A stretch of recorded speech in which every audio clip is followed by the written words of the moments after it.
Hi everyone. I hope everyone is doing well. Myself Suhani and ये मेरा first video है. I'm going to start a series on like moving to UK और यहाँ पे कैसे काम मिलता है, क्या काम होते हैं, lifestyle कैसी है. So ये मेरा पहला वीडियो है एंड मैं कोशिश करूँगी कि जितने इन्फॉर्मेशन मेरे पास हो मैं वो शेयर कर पाऊँ. तो मैं मूव हुई थी यूके जनवरी 2023 में. मैं तो डायरेक्टली वर्क वीज़ा पे आई थी. फिर जब मैं आके यहाँ पे मैं कुछ लोगों से मिली और मैंने देखा कि मोस्टली जो लोग यहाँ पे आते हैं वो स्टूडेंट वीज़ा पे आते हैं, बिकॉज वर्क वीज़ा तो आपको इतना आसानी से नहीं मिलता है, लेकिन उसमें लाइक आपको कुछ एक्सपीरियंस चाहिए होता है अच्छी कंपनीज़ में इंडिया से, उसके बाद आप मूव कर सकते हैं. But coming to the student visa, तो जब मैं यहाँ आई और मैंने देखा कि मोस्टली तो लोग स्टूडेंट वीज़ा पे आ रहे हैं, मैंने लोगों से बात की तो मुझे पता चला कि लोग मतलब बहुत सारे पैसे एजेंट्स को देते हैं. Like literally they spend in lakhs, they give the money to agents just to come to UK. फिर मेरे को लगा कि ये तो क्योंकि लोगों को इन्फॉर्मेशन पता नहीं है कि कैसे करना है, तो एजेंट्स के पास जाते हैं और पैसा देते हैं. एजेंट्स जितना मांगते हैं उतना पैसे देते हैं और ये यहाँ सब आते हैं. जब मैं यूके मूव हुई थी तो मैंने अपना पूरा वीज़ा प्रोसेस खुद से किया. मेरे को लगा कि यार जैसा वर्क वीज़ा का प्रोसेस है वही स्टूडेंट वीज़ा का प्रोसेस होगा, तो फिर इतना पैसा किस चीज़ का ले रहे हैं. तो फिर मैंने सारी डिटेल्स लाइक चेक की कि स्टूडेंट वीज़ा पे कैसे मूव होते हैं. And what I did is मेरे भाई को यहाँ पे मास्टर्स के लिए आना था, सो मैंने उसका प्रोसेस खुद से सारा किया. And now he is in UK. वो इसी जनवरी 2024 में यहाँ आया है. तो लाइक अब मेरे को पूरा जो प्रोसेस है उसमें लाइक उससे मैं फेमिलियर हो गई हूँ, मुझे पता है कि क्या सब करना है. So I thought of sharing with you all, because मेरे भाई के यहाँ आने के बाद मुझे बहुत सारे लोगों ने पूछा कि दीदी आपने कैसे किया, तो मेरे को लगा कि मैं वीडियो बनाती हूँ ताकि बहुत सारे लोगों तक ये बात पहुँच सके. एंड अगर आप लोगों को भी मूव करना है या ऐसा कोई प्लान है, सो अगर थोड़ी भी आप लोगों की हेल्प होती है तो it will be a good thing. Okay, so starting with the whole process, first thing is आप यहाँ पे अपनी ग्रेजुएशन के लिए आ सकते हैं, आप यहाँ पे अपनी मास्टर्स के लिए आ सकते हैं. मेनली लोग यहाँ पे मास्टर्स के लिए आते हैं, बट ऐसा कुछ नहीं है, ग्रेजुएशन के लिए भी आप आ सकते हैं. उस प्रोसेस होता क्या है कि यहाँ पे मेनली 2 इंटेक्स होते हैं जिसमें स्टूडेंट आते हैं. एक तो जनवरी इंटेक होता है और एक सितंबर इंटेक होता है. एंड सबसे पहले आपको क्या करना होता है कि लिस्ट ऑफ यूनिवर्सिटीज़, आप एक लिस्ट ऑफ यूनिवर्सिटीज़ बनाइए. यहाँ पे बहुत सारी यूनिवर्सिटीज़ है यूके में. सो UK is a group of 4 countries जिसमें स्कॉटलैंड आता है, नॉर्दर्न आयरलैंड आता है, इंग्लैंड आता है एंड वेल्स. तो इन चारों जगहों पे जो भी आपकी यूनिवर्सिटीज़ है जिनमें आप पढ़ना चाहोगे या पढ़ना चाह रहे हो उनकी लिस्ट बनाइए. एंड पैरेलली आपको क्या करना होगा कि अगर आप 12th के डायरेक्ट बाद आ रहे हैं ग्रेजुएशन के लिए एंड अगर आपके इंग्लिश में मार्क्स 80% से ऊपर है, तो हो सकता है कि आपको इंग्लिश का एग्ज़ाम देना नहीं पड़े. उस इंग्लिश एग्ज़ाम को आइल्स बोलते हैं, आइल्स का एग्ज़ाम होता है.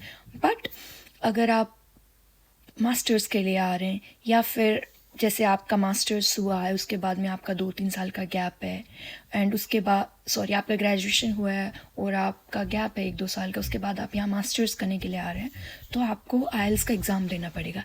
ये कुछ नहीं है, बस ये लोग मेक श्योर करते हैं कि आपको इतनी इंग्लिश आती हो कि आप यहाँ सर्वाइव कर सके. सर्वाइवल मीन्स कि एक तो आप यहाँ पे स्टूडेंट वीज़ा पे आ रहे हैं, तो मतलब आपको इतनी इंग्लिश आनी चाहिए कि जो टीचर पढ़ा रहा है वो आपको समझ में आ सके, आप किसी से बात कर सके और आप लिख सके. एंड अगर आपको काम भी करना है तो क्योंकि it's a English speaking country, तो आपको मतलब बेसिक इंग्लिश, वेरी बेसिक मैं बोलूँगी. तो यूनिवर्सिटीज़ की लिस्ट के साथ साथ आपको क्या करना पड़ेगा, आपको अपनी आइल्स की एग्ज़ाम देनी पड़ेगी. और ये एग्ज़ाम ऐसा है कि आप साल में कितनी बार भी एग्ज़ाम दे सकते हैं, कोई लिमिट नहीं है. हाँ, इसकी एक फ़ीस होती है, I think 15,000 to 16,000 rupees one time. Like आपको अपना टेस्ट बुक करने के लिए इतना पेमेंट करना पड़ेगा. एंड एक इनका क्राइटेरिया होता है. तो स्पीकिंग इट्स आइल्स टेस्ट में क्या होते हैं, 3 सेक्शंस होते हैं. एक राइटिंग का होता है, एक स्पीकिंग का होता है, एक लिसनिंग का होता है. उन तीनों सेक्शंस में आपको मिनिमम एक क्राइटेरिया होता है, इनका बैंड बोलते हैं जिसको. जैसे आपको 6 बैंड के ऊपर लाना होता है, ऑलमोस्ट 5.5 बैंड के बाद आप पास होते हैं, तो 5.5 band in each section. And then या you will be qualified to for the IELTS. So yeah, like आपको अपना आइल्स का एग्ज़ाम क्लियर करना पड़ता है। वो एक बार हो गया एंड यूनिवर्सिटीज़ में अप्लाई करना होता है। तो अगर आप जनवरी इनटेक के लिए आना चाह रहे हैं तो आपका प्रोसेस स्टार्ट हो जाएगा जून जुलाई में। अगर आप सितंबर इनटेक के लिए आ रहे हैं तो आपका प्रोसेस स्टार्ट हो जाएगा मार्च अप्रैल में। तो आप डायरेक्टली यूनिवर्सिटीज़ का, इन सब यूनिवर्सिटीज़ की वेबसाइट होती है, आप डायरेक्टली वहाँ पे जाके यूनिवर्सिटीज़ को अपना एप्लीकेशन भेज सकते हैं। एप्लीकेशन में आपकी ये सब स्टार्टिंग में तो आपकी डिटेल्स मांगेंगे, जिसमें आपकी परसेंटेज, ग्रेजुएशन आपने करके तो ग्रेजुएशन के, आपकी स्कूलिंग के परसेंटेज, एंड अगर आप ग्रेजुएशन के लिए अप्लाई कर रहे हो तो मे बी आपकी स्कूलिंग का जो भी डिटेल्स है वो सब मांगेंगे। आपका CV मांगेंगे। फिर आपका एप्लीकेशन होता है वो यूनिवर्सिटी को जाता है। फिर विदिन 1 और 2 वीक वो आपको बता देते हैं कि हम जिस कोर्स के लिए आप अप्लाई कर रहे हो हम आपको उसके लिए शॉर्ट लिस्ट करते हैं। अगर वो सब हो जाता है उसके बाद में वो आपसे कुछ डॉक्यूमेंट्स मांगते हैं, जैसे उनका कुछ कंडीशन रहती है कि हम आपको ऑफ़र तो देते हैं but it's a conditional offer, तो you have to meet the conditions जो कि हम बता रहे हैं। उसमें क्या होता है, एक तो मेन इंग्लिश का होता है कि आपको इतना बैंड आइल्स के एग्ज़ाम में लाइक हमें चाहिए, एंड और कुछ कंडीशन में शायद फ़ीस वगैरह का होता है कि आपको उस डेट तक फ़ीस जमा करवानी होगी या ऐसा कुछ। तो इसीलिए अगर आप अपना साथ साथ में आइल्स का क्लियर कर लेते हैं तो जब भी आपके पास कंडीशनल ऑफर लेटर आता है आप उनको तुरंत वो लेटर भेज सकते हैं कि हाँ भाई मेरे इंग्लिश में like I am eligible to study in English speaking country. वो सब हो जाता है। उसके बाद यूनिवर्सिटी आपको ऑफर लेटर देती है जो कि अनकंडीशनल होता है। एंड उसके बाद में होता है आपको वीज़ा के लिए अप्लाई करना पड़ता है। उसमें आपको यूनिवर्सिटी एक लेटर देती है जिसको कैश लेटर बोलते हैं। उस cash letter is nothing but it's a kind of sponsorship letter I would say, कि यूनिवर्सिटी ऐसा लिख के देता है कि हाँ इस स्टूडेंट को हम अपनी यूनिवर्सिटी में कोर्स में एनरोल कर रहे हैं। तो like university kind of request to the visa issuing authority कि हाँ इस स्टूडेंट को हम बुला रहे हैं स्टडी के लिए, तो you can provide the visa. उसके बाद पूरा आपका वीज़ा एप्लीकेशन प्रोसेस होता है जो कि मैं अपनी नेक्स्ट वीडियोज़ में मैं बनाऊँगी। And you apply for visa, everything goes well, and yeah, I mean you are eligible to enter to the UK. अब इस होल प्रोसेस में मैंने बहुत सारे लोगों से बात की एंड जो कि इंटरेस्टेड है आने में, फिर लेकिन जब उनको बोलते हैं कि आपको इंग्लिश का जो आइल्स का एग्ज़ाम है वो देना पड़ता है तो बच्चे बोलते हैं कि उनको लगता है कि पता नहीं कितना बड़ा कोई हाई लेवल इंग्लिश का होगा। बट ट्रस्ट मी गाइज, मैंने देखा है क्योंकि मेरे भाई ने दिया एंड वो एकदम मतलब हिंदी, उसने अपनी पूरी पढ़ाई हिंदी में की है and very normal student I would से, जिसका एकदम नॉर्मल इंग्लिश, लाइक इंग्लिश तो वो कभी बोलता ही नहीं था घर पे, तो बस उसने जो अपना स्कूलिंग में जो जितना अपने को पढ़ाते हैं वो भी एक मतलब स्कूलिंग भी उसकी तो और मेरी भी गांव की स्कूल में भी है जहाँ पे आप जानते हो कि कितनी इंग्लिश बोलते हैं। स्टिल उसने बिना कोई एग्ज़ाम के, बिना कोई कोचिंग के, उसने कोई कोचिंग नहीं ली, उसने फर्स्ट अटेम्प्ट में एकदम अच्छे बैंड से क्लियर कर लिया। तो हम प्रिटी श्योर कि कोई भी स्टूडेंट जिसने 12th तक पढ़ाई की है, नॉर्मल जो इंग्लिश पढ़ी है, जो इवन जो अपने गाँव के स्कूल में पढ़ाते हैं, वो सब भी क्लियर कर सकते हैं। तो it's not an issue at all.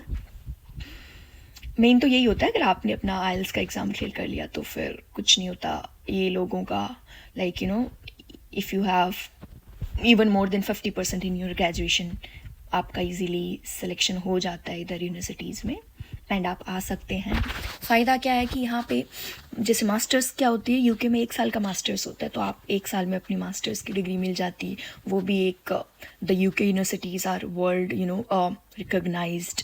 आपको एक ग्लोबल लेवल पे एक्सपोजर मिलता है। आप बहुत सारे मतलब बाहर देशों के स्टूडेंट के साथ पढ़ोगे, उनके साथ आपका कॉन्वर्सेशन होगा, तो एक बहुत अच्छा एक्सपोजर मिलता है।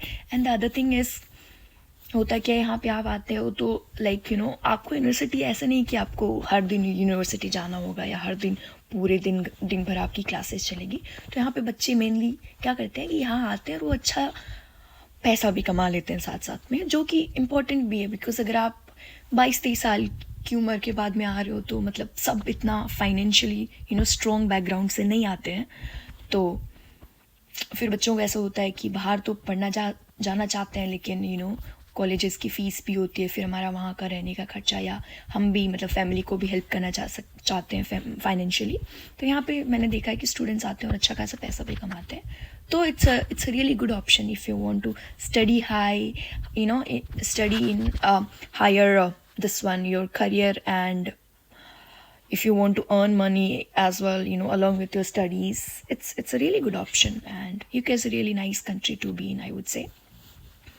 So yeah, this was it about this video. I hope आप लोगों को helpful लगे, and please reach out to me if you have any kind of doubt. Thank you.